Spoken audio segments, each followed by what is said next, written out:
It's a Monday. We were just actually having a very interesting conversation. Is which one? The one I where we mean, were upstairs no. talking about parenting?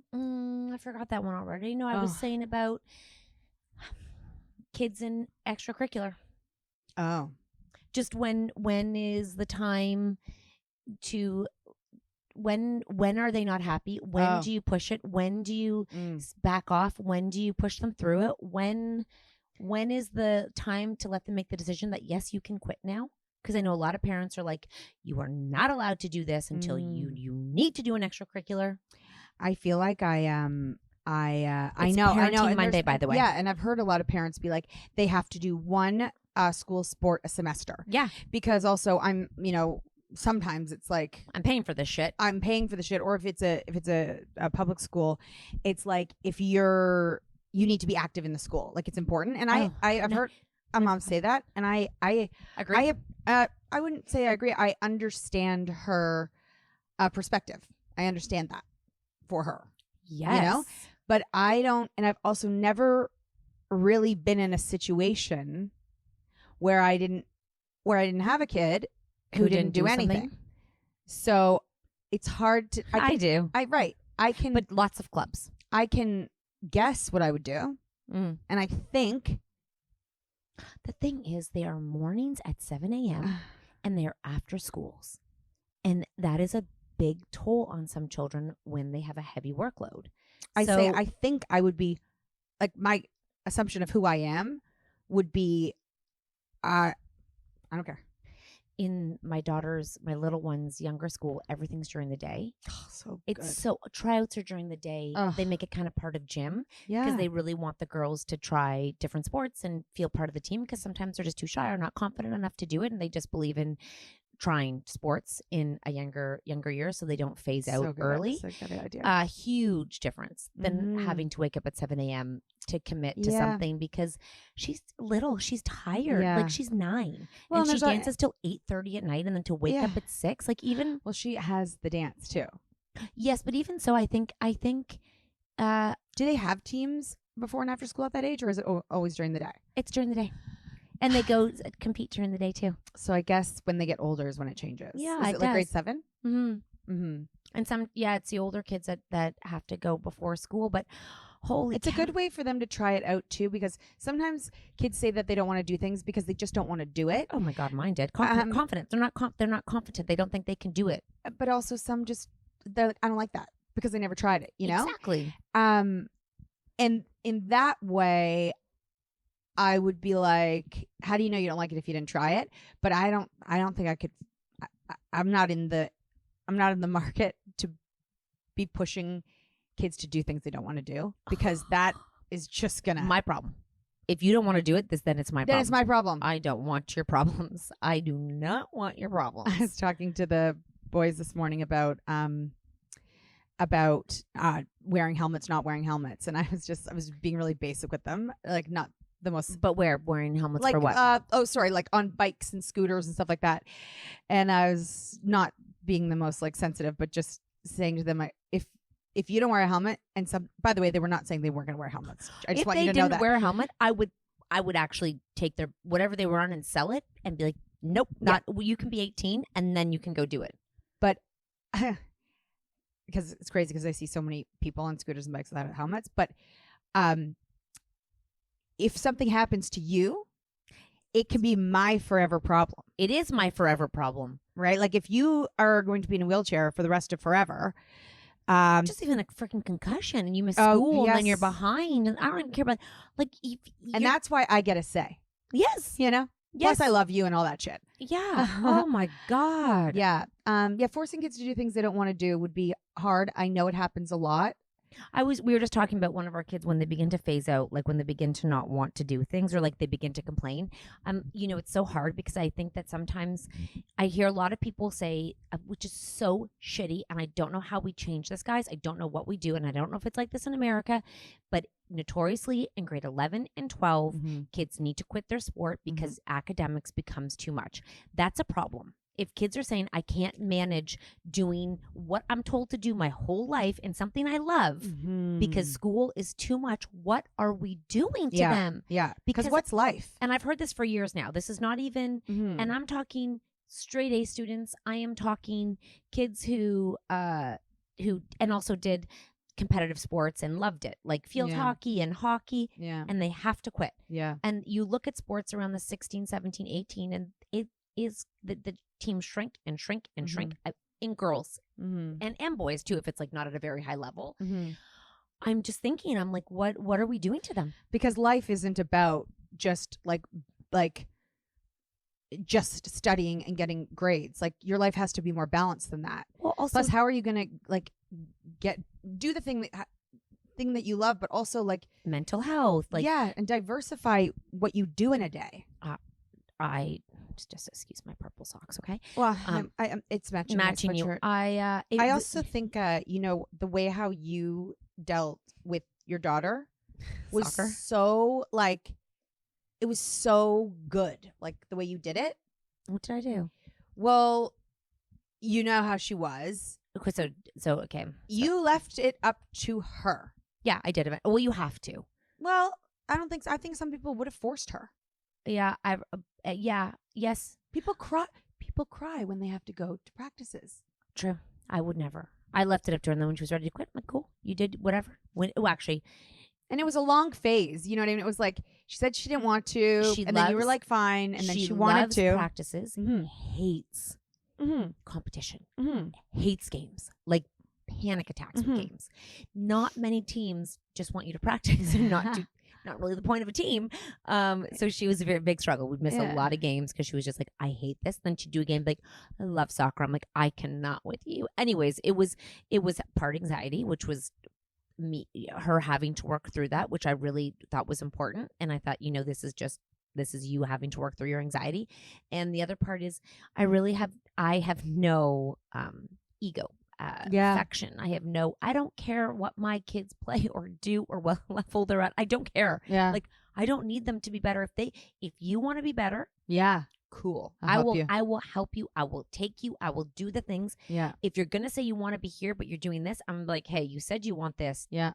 You're not. Your actions aren't pointing to that, but I am not driving that boat. The fuck no. When she quit, I was like, oh my God, 4 days a week of driving all over the city. I was like, and I also think that her like how she ended up, the lifestyle suits who she is now to not be at all those practices all the time. She says she misses it now. I'm like, oh, I could see, but I can understand what she, it just all worked out so perfectly.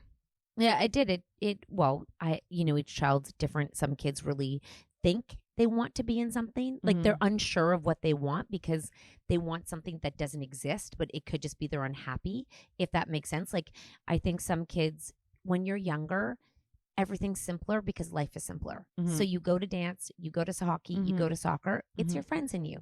You're just playing. It's like it's like a play date every time. You're not thinking about the dynamics, and sadly when they get older, older behaviors come into play, and it becomes less just like a birthday party. When you're younger, it's just like chase the puck, follow the puck, like they're in the dressing room. No one really thinks about anybody else's personality. No. There's no high stakes. It's just kind of like hangsies.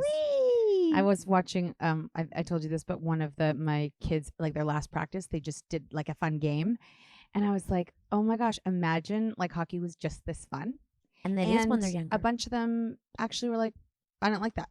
My husband said today, he said, because my son's going to run. I don't think he likes running. I'm not sure he's going to love this. I like to watch him run. It's track, right? Yeah. And my husband, who played professional sports, is like, this is where you'll begin to see people taper off because they're going to begin to have to do things they don't like. Yes. So if they don't like it, are they going to want to keep doing it? Because some kids want to go to the party, they don't want to go to Friday night practice. Some kids don't want to go to track, but if everyone's going to track and you're not going to track and you're not, it's these weird things. And he's like, this is where you'll begin to see who really wants what. And it's very young, but it's what it is. So I was saying to Nat, it's funny because I don't know if they're old enough to know that they loved the feelings they used to have because the situation was different. And I think that as they get older, the situation changes. Like, I think in any sport, when you get older, it's different. It's not the same as when you're younger, because you don't,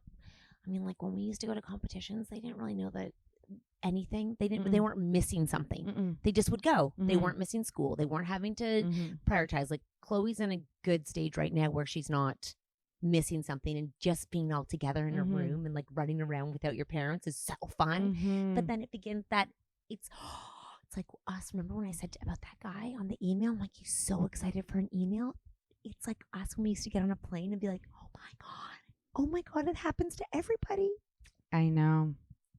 Oh, that's so sad. I know. Oh, I just realized that. I was at a restaurant and I had a server, and I think I talked to you about her. Yeah.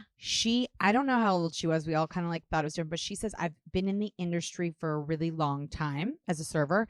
She went to university, and she's like, I didn't mean to just keep being a server, but it just like, kept happening. However, she had, and I said to our sons this morning, do you know what joie de vivre means? Yeah. And, funny story, because there's this family that I know, and they are newer Canadians, and they live in a very tiny house, so they spend a lot of their time outside the house. And I call them the joie de vivre family because you could see they find fun in like the dad throwing the football with the kid or playing tennis in the street. Like, they're just happy to be there. Yeah. And you know that they'll never move and they'll never want more. So I call them the joie de vivre family. Yeah. And I was telling the boys about joie de vivre. I said, look at all these people out here at 6:30 in the morning. I'm like, these people are all kind of smiling and happy. They must have a joie de vivre that they want to get up and get the day, Yeah. And our server, this girl, she had that joie de vivre. That like lightness about her where she was still enjoying life a lot, like that guy in the email. So some people don't lose it completely. I think it's when it becomes over. It's when what was new and as you get older, there's not a lot of new stuff anymore. You chase the feeling, and you're like, wait, that was, and you think that it's bad or worse. It's not what it was. It's just different, and you have to see it's kind of like a relationship. Like, is this comfortable? Or is it working anymore? Is it not working? That's what's so hard about parenting, though, is it's like you have to teach them themselves in order to know what they really like and don't like, because so much of what they do is to please us. They're like, oh, my parents, you know how many people we've talked to as adults who are bitter at what their parents made them do sports-wise? Bitter. Yeah. Like, my dad wanted me to do that. Yeah. Or my mom. I'm like, what? I know. It's too bad. Weird. But it's like, and the parent was just trying to do the best for the kid too. Yeah, Yes, since I don't know the feeling, I can't describe it. Like, I don't know what it would be like to want my kid to be something so. Because a lot of people live vicariously through their kid. I know. I don't know what it would be like to make them do something, and I can't imagine. I know. But I don't think, but also, our parents didn't do that to us. Oh my God, I didn't. There was zero pressure to do anything. Beg to do after 4. Remember after 4? My mom taught it. And I loved after cooking, and then gymnastics, and you got a mat. And I was like, oh my! I thought I was so good. I was like, I am so good. Oh, I remember. I could do like a thing on a bar. I was like, I am so good. Look at me. And then you do put on a show for the parents. And then my son has an opportunity to do it after 4, and he doesn't want to do it. That's because he does too much. I know. I always signed up for those. Oh my gosh! It'd be too full.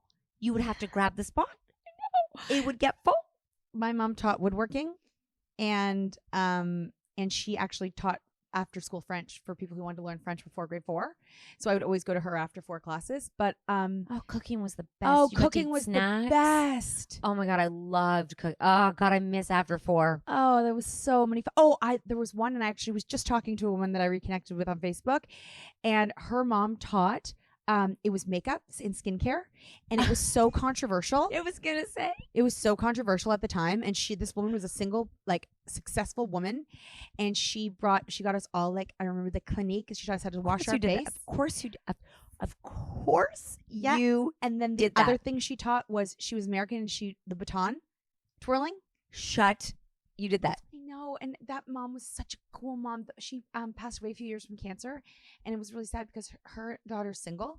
She wanted to have a kid. So she's like, her mom's like, I'll raise the kid with you, so you don't have to be alone.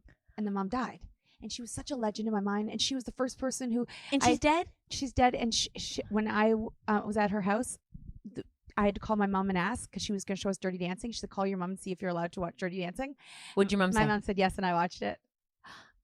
Yeah, no, I do think that this child activity thing is insanity. More adults should come out with all this access and speak about the pressures that they wish they didn't have from their parents, and that their childhood would have been more enjoyable if their parent didn't push them so hard that they couldn't enjoy their childhood.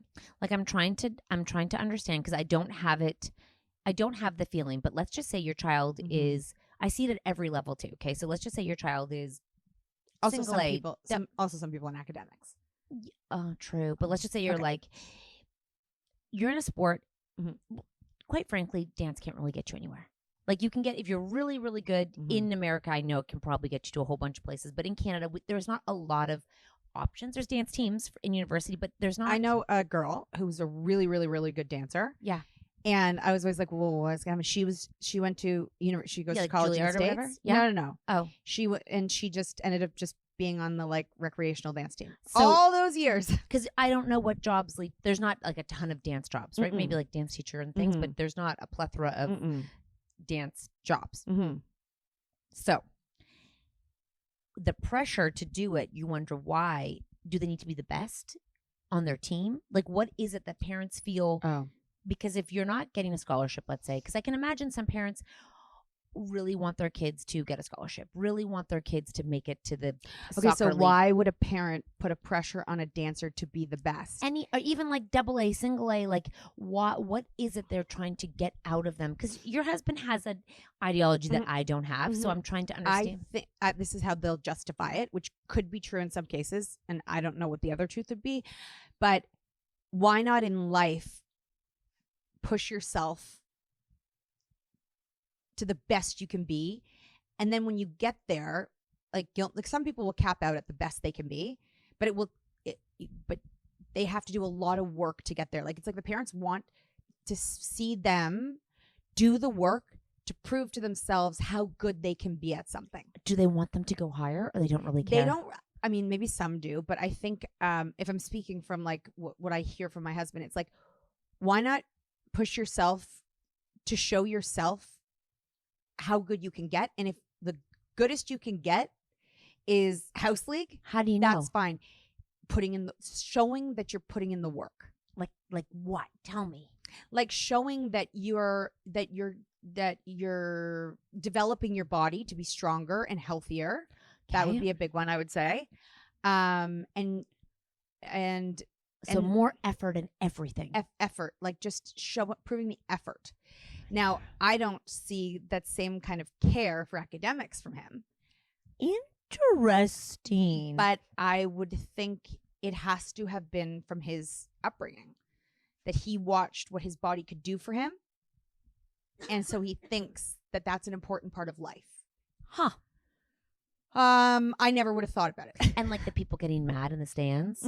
Oh my God. What is that? What is that? Why are you why aren't you embarrassed that you're yelling out loud? My other favorite thing is we're at the Leaf game. Okay. Yeah. We're at the Leaf game. Yeah. They're professional. Okay. They're on the ice.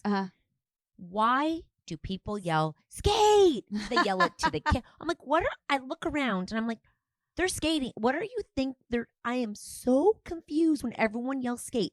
When parents say to the NHLers, skate. And when I see people in our stands, skate, I'm like, do you mean faster? I think that to kids, they mean faster. So like run. You should be like run. Yeah. Like, run. Or faster. Faster. But they should say faster. Skate. I'm like, idiot. They're on skates or skating. We should ask our kids when someone yells skate to them. What are you thinking? What do you think they're saying to you? I am. I think it's faster. Faster. Say faster. Okay. Sorry, you get your ass down here and skate. Sorry. I'm like, oh my God. But I'm pretty sure the NHLers don't need to be reminded to fucking go faster. They're like, skate. I'm like, what? I really thought that's a reflex. What are you actually thinking? Are you frustrated with their effort? Do you think they're not going fast enough? Like, yeah. And then my husband, who played hockey, actually played hockey as a profession, and he's like, these fucking idiots. When he hears them like yelling at the players, he's like, he did the right fucking play. It's exactly what he should have done. If he did that, it would have gone like this way. He actually knows the plays, and he's like, that's exactly what they should have fucking done. I think it's probably that your husband's looking at it from a professional perspective. I think that these fans think it's fun to get involved. Well, they like critique them. They're like, boo. And he's like, Oh did exactly what he was supposed to do, you idiot. I'm sure the players are like, you fucking idiots. Oh, yeah. But I think that it's fun for the fans to feel like they're a part of the game. Yeah, to be like, you suck. Okay. It's like when you watch like men watch like football, or they get so into it. They want to coach. And everyone wants to be a coach. I would watch my husband when I first met him, because I'd never like lived with, like, I have brothers, but my brothers aren't like they're not like intensely watching sports. My brother will like plan a dinner on like Super Bowl Sunday. Yeah, and I'm like, dude, it's Super Bowl Sunday. He's like, so? I'm like, you can't do that. So the first time I saw Mark watch football and get into it, I remember being like, what are you doing? Sorry, do you have money on the game? Are you the coach? Are you the player? Why are you getting invested? I mean, I haven't thought about it in a while, but I remember when I first saw it, I didn't understand what was happening.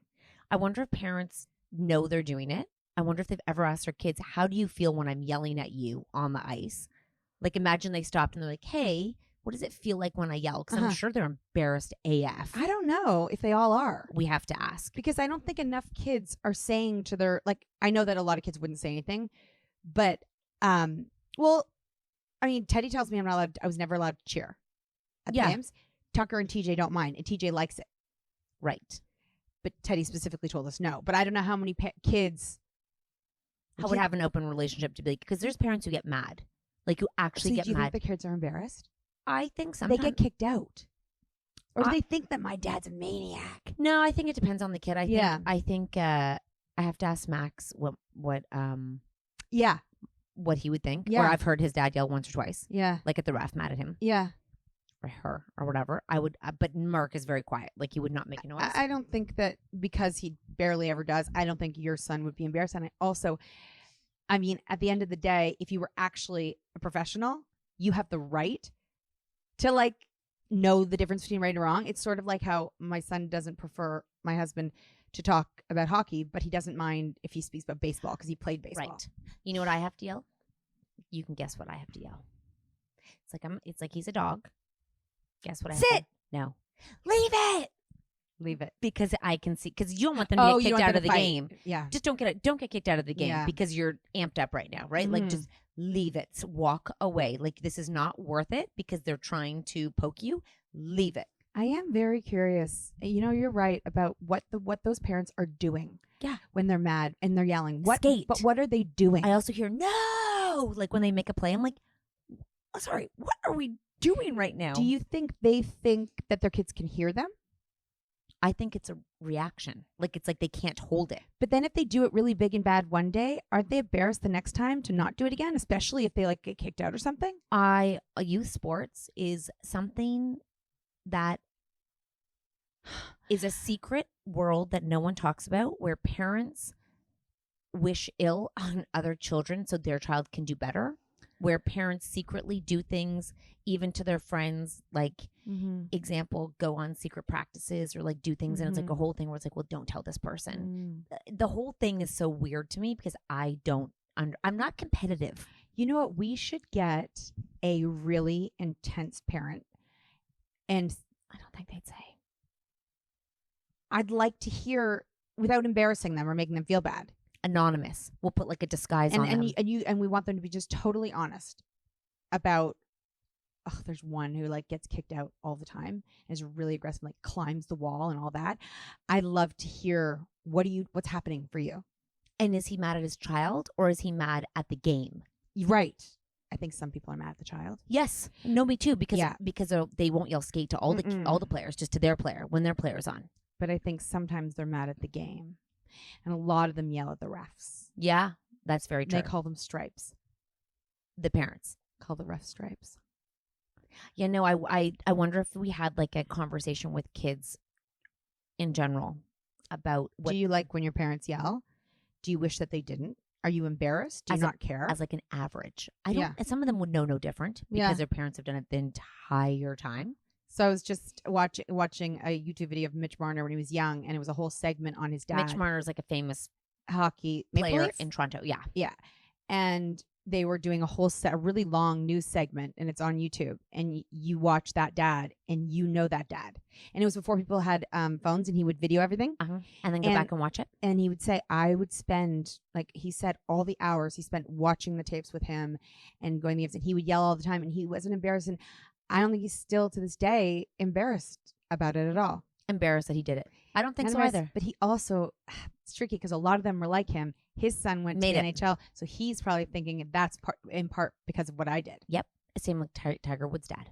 Mm-hmm. They see these people because it's got to be part parents who are to drive them, who take them, who do the things, who put, like, for some of them, it's just natural drive. For some, they just want it. Yeah. And then there's others who are going to push their kid, and their kid will be pushed. Like, they will let them push them and redirect them, but some are not. It is very complicated. I'd also like to see really imagine the money in this. Like, imagine the kids who are getting scholarships, because there are kids getting scholarships in my daughter's grade right now. In grade 10. My son called, we're in the car, he's like, it's Teddy's draft year. Yeah. Like, Teddy's draft year. And I was like, what? Like, what does this mean? He's like, Teddy could be drafted this year. And I was like, what are you? Yeah. You know, with just his friends, he will know in his grade all the people who are getting drafted by the end of, like, this time next year. This time next year, yeah. Yeah, because they're, to them, the hockey season's over. Right. So now they are all, like, now the So grade 10 is your draft year, right? I get. Yeah, I don't know. Yeah. So they're all U whatever. Oh, right. They're, because Taylor's draft year was last year. I'm like, Max, settle down. I'm like, he's like, it is U14. I'm like, what does that mean? Yeah. Because he's U14 this year. He's like, I am U14. I'm like, okay. Yeah. He's like, 2 years to draft year. I'm like, oh my God. I'm like, because what, is Teddy U16 this year? No, U15. U16. I think U16. I think, how old is he? In July, is he 15? Yep. Yeah, he's 15. Oh, Teddy's 15. All right, so he's going to be U16. Like, you're going to have a U16 on your thing. Oh my God. So the girls get drafted or whatever early in their sports. Yeah. Like grade 9 and 10, they're getting committed to university. However, they have to keep up their grades. They have to be amazing at their sport. And they have to keep the commitment and keep a certain grade, or they lose their scholarship. Pressure. You know, we're talking a lot about hockey because we live in Toronto, and the culture of hockey is really, really huge. Lots of money too for scholarships. A lot of people, you guys are saying same in soccer, same in baseball. So, I mean, no, it's everything. It's sports. It is. I told you. I sat at a workout. I told you this. For one of my children. It was three parents sitting there. It was two dads who were waiting for two of their children. Two girls who were high-level sport. I knew the dads. One of my children played with those children. They were... Oh, you didn't tell me what they were saying. What were they saying? Just basically trash talking who should be on the team, who shouldn't be on the team, how this person has not progressed and they're keeping them back, how they need to cut these people, how this person's only here because of this person is shit, has never been good. But I can hear everything. That's what we try and teach our kids, regardless of saying mean things about people. Toronto's a big city. It's a small town. Everybody knows everybody. Zip your mouth. I am sitting there. Yeah. They've been with these parents for probably 10 or 11 years. You can have Didn't they see you? I guess they don't remember me. Yeah. Or they didn't care. Yeah. We had 3 children there. Yeah. They are just zipping away about all of the... I was texting the person that my child, I was like, oh my God, they're saying this about this person, this about this person. I just thought to myself, I know you've been with those people since they were 7 years old. They're now 16. Cutthroat. Just don't get my fight. Scholarships, all the conversations, because those kids are at the scholarship age. Just sort of like that squash banana. And I'm like, you can have an opinion about children. Maybe, no, fuck it. You shouldn't have any opinion. If you're not the coach, don't have a fucking opinion. If they're on the team, they're on the team. Don't go talking badly. It really does irk me when we trash talk children. It is my biggest pet peeve. I really I've told the kids, and it's like my my kids are into like farting lately and stuff. So, we go through like phases of things.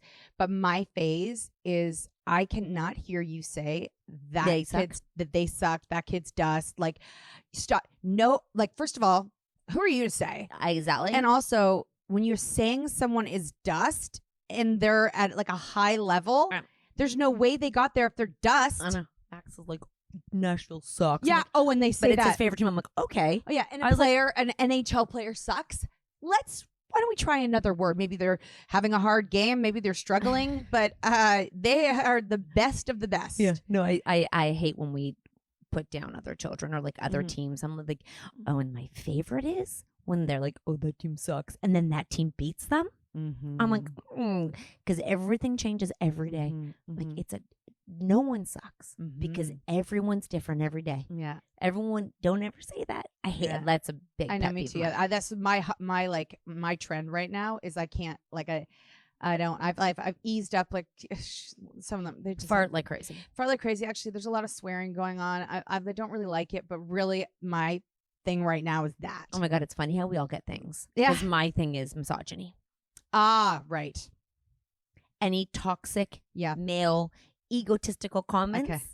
Anything. That's a big one for you right now. Oh shit. Yeah. It's good. Yes. Like we're not having bad. Like it's actually, I'm not having to redirect and it's not a lot of conversation, but anything like they're a loser. No, I don't. No. And then I pull up a picture of him 2 years ago. I'm like, look. What is this person here? What was that person? Well, how would you describe that? And like, how would you describe that friend? Yeah. If you didn't know them and talk to them. Yeah. Is that kind? Yeah. Trying to teach them. Yeah. That not everyone cool versus uncool. I hate that. I know that's part of life. You guys know what I mean. And fun trend. Shit, we're over again. Is that they've begun to say, you guys correct me on this.